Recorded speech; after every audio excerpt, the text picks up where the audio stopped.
Pemirsa, insiden kecelakaan di Gunung Rinjani kembali terjadi. Seorang WNA asal Swiss bernama Benedict Marcel dilaporkan terjatuh di jalur pendakian menuju Danau Segara Anak di kawasan Gunung Rinjani. Korban berhasil diselamatkan dan dievakuasi menggunakan helikopter. Terjatuh.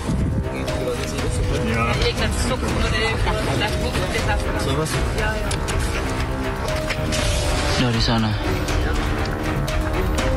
Helikopter berdiri.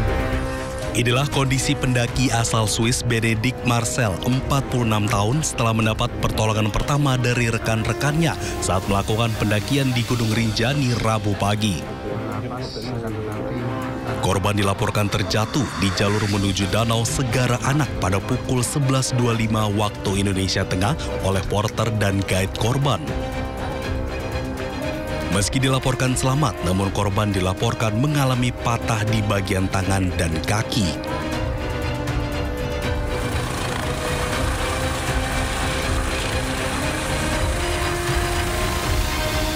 Proses evakuasi berlangsung dramatis. Tim SAR mengerahkan personil gabungan dan helikopter dari Bali untuk mengevakuasi korban. Pada Rabu sore, akhirnya korban berhasil dievakuasi dan langsung diterbangkan ke rumah sakit di Kuta, Bali. Tiba di Bali pada pukul 17.30 dan diserahkan langsung ke pihak keluarga.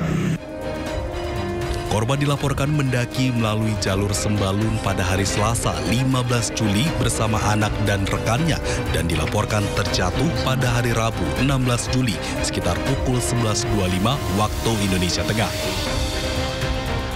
Dari Lombok Timur, Ramli Nurawang, iNews melaporkan. Pemirsa, nelayan Pantai Pengklung, Pesanggerahan, Banyuwangi menemukan jenazah perempuan yang diduga korban KMP Tunu Pratama Jaya yang tenggelam di Selat Bali. Jenazah langsung dievakuasi dan dibawa ke kamar jenazah Rumah Sakit Umum Belambangan.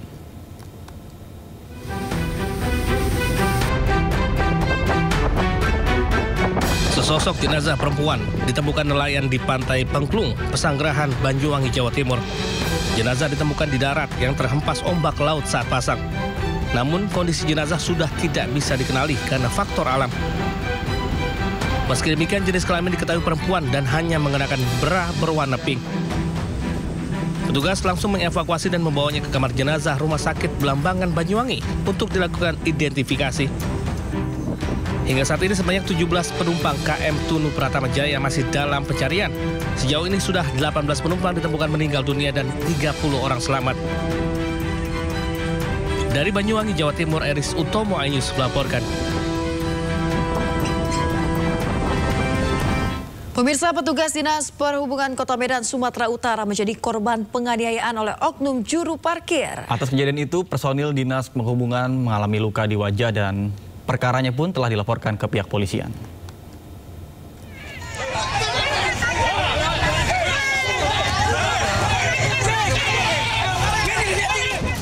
Video bentrokan antara personil Dinas Perhubungan Kota Medan dengan sejumlah pria diduga juru parkir viral di media sosial. Bentrokan berawal saat sejumlah petugas Dinas Perhubungan Kota Medan melakukan penertiban parkir liar.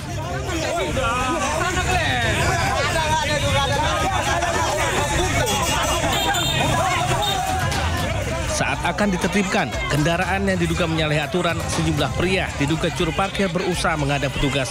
Saling dorong sempat terjadi hingga akhirnya dua personil Dishub yang melakukan penertiban dianiaya oknum jukir. Akibat pemukulan tersebut, salah seorang personil Dishub harus dirawat di Rumah Sakit Umum Usuh. Tempat pengembosan kita dihalangi sama sejumlah petugas jukir. Kita dihalang lagi sampai kita diginiin, didorong-dorong, baru ada teman saya yang kena pukul. Yaitu teman dari patroli juga, Erik Ginting, dan sekarang diopname. Kasus pemukulan personil Dishub Kota Medan tersebut kini sudah dilaporkan ke Polsek Medan Timur. Dari Medan, Sumatera Utara, Aminur Rashid, iNews melaporkan. Pemirsa, viral aksi sekelompok orang yang merupakan debt collector menarik paksa motor milik seorang pria di Jalan Raya Bogor, Sukma Jaya, Kota Depok, Jawa Barat.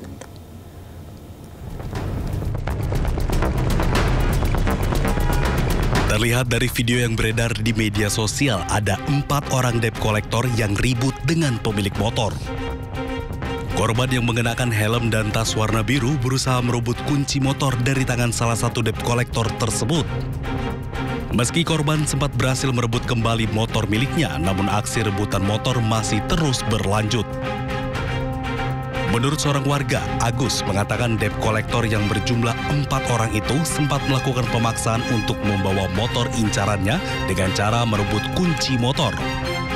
Perebutan motor ini berlangsung sekitar 15 menit hingga akhirnya sang pria dapat lolos.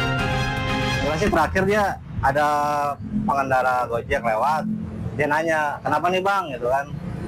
Nah terus si Matela bilang ke Gojeknya, bang ini bang tolong dampingin aja bang, gitu. Itu ke apa? Ke Gojek lewat kebetulan. Oh, jadi ada yang bantuin ya? Ada yang bantuin. Aksi berebut paksa kendaraan yang dilakukan oleh sekelompok debt collector kerap terjadi di wilayah tersebut lantaran tak ada pihak kepolisian yang berjaga. Dari Depok, Jawa Barat, Iyung Rizky, iNews melaporkan. Pemirsa, Dirkrimum Polda Jawa Barat menangkap 1 tersangka baru terkait sindikat tindak pidana perdagangan orang. Tersangka ditangkap di Bandara Soekarno-Hatta yang berperan sebagai perawat.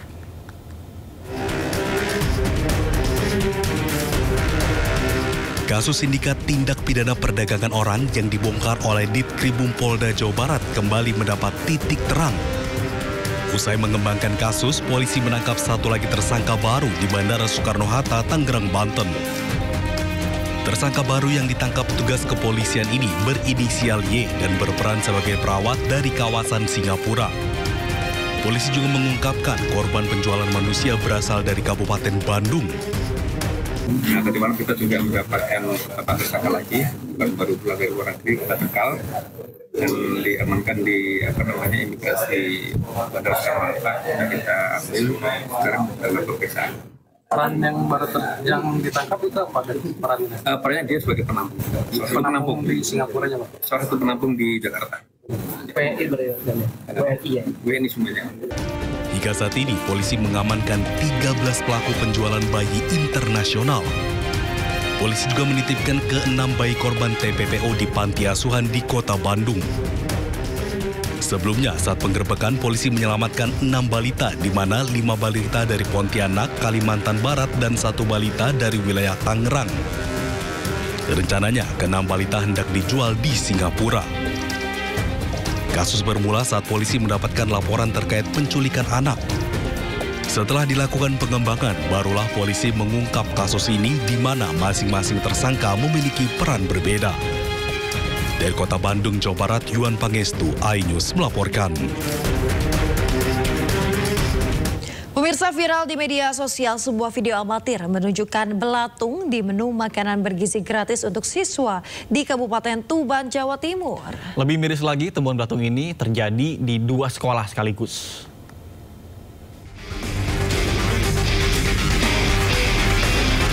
Viral di media sosial unggahan siswa SMAN dan SMKN di Tuban, Jawa Timur yang merekam belatung dalam menu makanan bergizi gratis yang berisi nasi dan ayam. Rekaman tersebut kemudian beredar luas melalui grup media sosial dan menjadi perbincangan masyarakat Tuban. Pihak penyedia atau Dapur Pelayanan Pemenuhan Gizi SPPG dan pihak sekolah belum memberikan pernyataan resmi. Namun, Camat Tambak Boyo membenarkan kejadian tersebut dan menyebut ada 2 titik sekolah yang terdapat belatung dalam kotak makanan bergizi gratis. Kemarin informasinya 2 titik di SMK sama di SMA. Sementara itu laporan yang kami terima. Hampir keseluruhan kotak makannya hanya 1-2 ada yang tinggi. Lihatnya informasinya kemarin ada 4. Pihak Kecamatan Tambak Boyo berharap kejadian ini tidak terulang. Penyedia layanan diminta untuk lebih teliti, baik dalam proses pengolahan, penyimpanan, maupun pendistribusian makanan. Dari Tuban, Jawa Timur, Pipit Wibawanto, iNews melaporkan.